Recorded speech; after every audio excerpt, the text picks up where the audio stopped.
అంతసేపా అంతే గంటసేపు అక్కడే ఉంటే ఎలాగ వీడియో ఎక్కువసేపు చూడరు షార్ట్. Praise the lord. ఈరోజు ఏప్రిల్ 23వ తారీఖు 2026వ సంవత్సరం. విజయవాడ సింగనగర్ ఫ్లైఓవర్ బ్రిడ్జ్ కింద తెలుగు బ్యాప్టిస్ట్ చర్చిలో సేవకుల సదస్సు జరిగింది.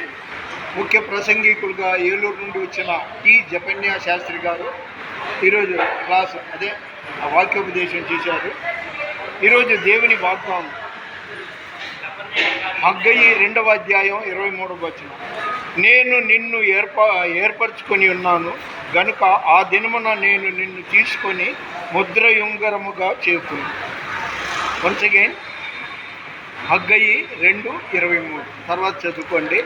అదిరిపోయే ఎండ అయినా నాకు ఒంటరిగా దివారాత్రులు ఉంటాను కాబట్టి తోల్చబడి కాక ఇలా కాలక్షేపం ఇదిగో ఇవి జనాలు చదువుకోవాలనేసి పబ్లిసిటీ కోసం దీనికి కొంత వచ్చాను. అంతేగాని హాయిగా తిని మూలన పడుకోకుండా నేను ఇలా వచ్చాను. దీనికి కారణం ఇదన్నమాట. వీప్ మీద ఒకసారి చూసావా? కాబట్టి ఎండలో తిరగడం కాదు కానీ దేవునితో అరగడం మీరు నేర్చుకోండి. మనం ఎంత అరిగిపోతే ఆయన అంతగా మనల్ని పెరిగిపోయేటట్టు చేస్తాడు. మన వెనికిట్లో దేవుడికి కొన్ని మాటలు దీవించును గాక. దేవుని పరిచయంలో మీ రత్నం ఫ్రాన్సిస్. God bless you.